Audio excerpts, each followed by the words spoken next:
Hey folks, Daniel with DCF Garage, and if you're new to the channel, this is me and my gorgeous wife's 2004 Honda VTX 1800. As you can see, I've already started doing some work. In the previous video I did the desmog on the bike, so if you want to check out that video where I also show how to remove the tank, just make sure you click on a card over here on the screen or in the description below. And what I'm going to do today, I'm going to do a valve adjustment. So this bike doesn't have any type of hydraulic lifter or anything. This means that you have from time to time, I don't know exactly what's the interval, but you do have to adjust your valves. I've had this bike for 3 years now and I've never done a valve adjustment, and I noticed a little bit of ticking when I was riding. I want to be proactive, and this bike has 3 valves per cylinder, and it's got 2 valves for the intake and 1 valve for the exhaust in each cylinder. So we're going to pull out the covers and we're going to go through the process of adjusting. So let me show you what tools we're going to use. So this is what we're going to be using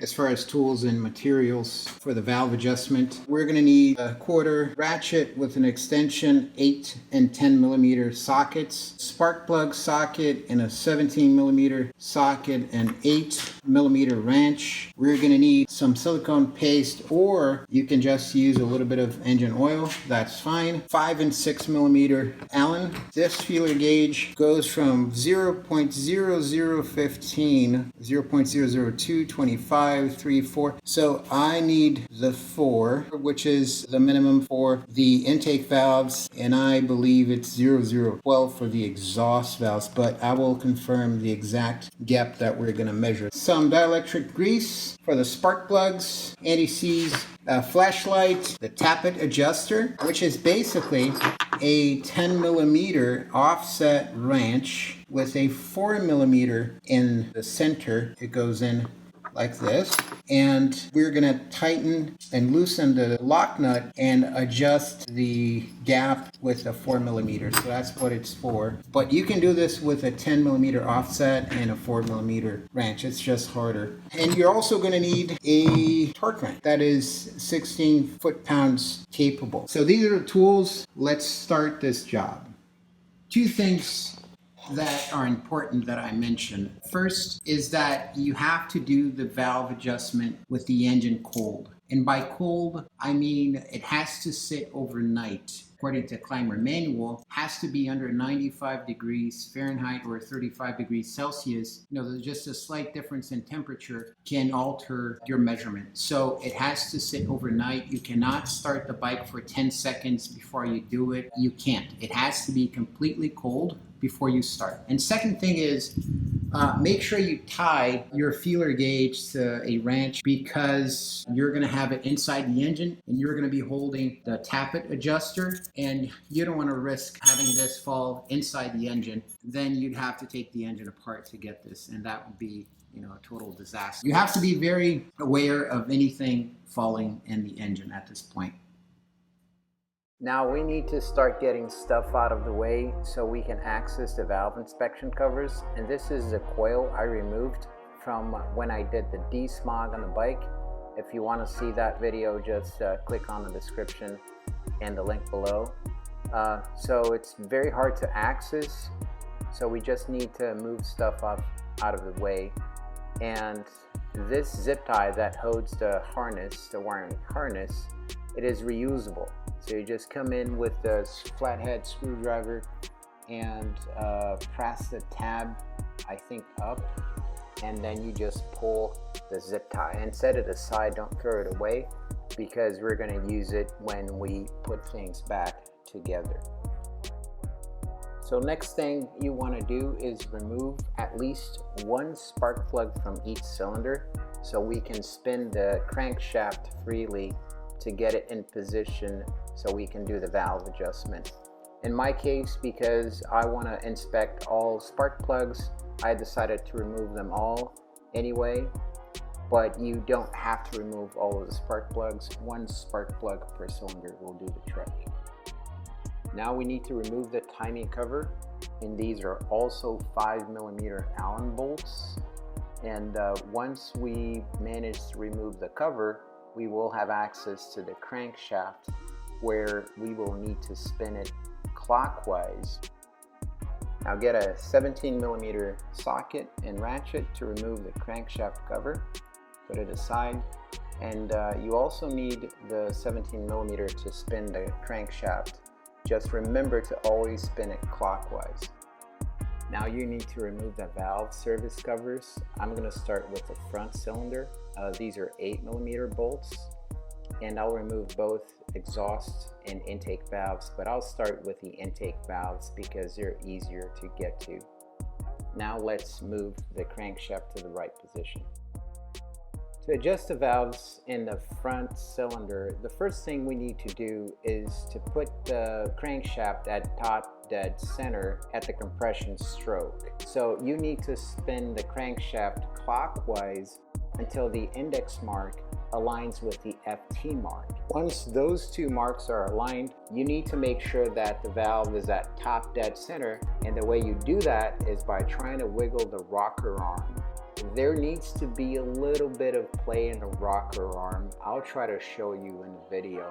If there is no play, if it's stiff, it's not at the compression stroke, and you need to rotate the crankshaft 360 degrees, one full turn until it's at the FT mark again, and then test the valves to see if there is some wiggle. You need it to be at the top dead center of the compression stroke so you're able to measure the gap. So I'm going to measure the gap for the intake valves. This is a front cylinder, and the gap is supposed to be 0.005 plus minus 1. So I'm going to start with a 0.004, and I can feel that the gap is much wider than 0.004. So what I'm going to do now is I'm going to place the feeler gauge in the gap and do the valve adjustment with the feeler gauge in there. So after I'm finished adjusting, I should be able to pull out the feeler gauge with minimal drag. So that's how you know that you're at the right gap or at the right adjustment. One last thing you should know is that the space is very limited, so you'll have to find the best way that works for you to be able to stick your hands in a tight space. And the way you adjust the valve, I'm going to demonstrate outside as I couldn't film it inside. You use the 10mm wrench to loosen the lock nut, and then you rotate the dial to move the 4mm adjuster screw. And one of the things that I did, I used a pressure plier to keep the 4mm adjuster screw in place when I tightened the lock nut back again because it kept moving as I tried to tighten. To adjust the valves in a rear cylinder, the process is the same, except that instead of placing the crankshaft in the FT position, you have to place it in the RT position. Everything else repeats. The other important difference is that the exhaust only has one valve and the gap is 0.012. Everything else works the same as the intake valves. Like I said in the beginning, I took all of my spark plugs out because I wanted to measure the gap, and the gap should be between 0.039 and 0.044. And as you can see, my spark plugs are at 0.040, which is good. So I went ahead and measured the gap of all 4 spark plugs, and they all ended up being at 0.040. I did notice some carbon foul in the spark plugs, but that's something I'm gonna look into and address later in my bike. Now I will start to put the bike back together, everything in its place, torque it down. As you see the video rolling, I will write the torque specs for the spark plugs and the crankcase cover and any other important details.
So folks, I'm gonna wrap up this video. I finished adjusting the valves and I put everything back together. I haven't started the bike yet because on the next two videos, I'm gonna do the ground fix, which is this ground here. Then I'm gonna do the coolant flush, and then I'm gonna come back with the tank, and hopefully the bike will start. And just what I learned in adjusting the valves is that the intake valves were way off. They were like 0.08. And the climber manual says if it's up to 0.08, that's your limit for service. So I was right. I serviced it at the right time. The exhaust valves I measured, they were all 0.013. So they were within spec. I did not adjust the exhaust valves. I just checked them. They're good. So that's it. I hope you liked this video. This was helpful to you guys, and subscribe to the channel so you'll get the next videos that I've mentioned. Thank you.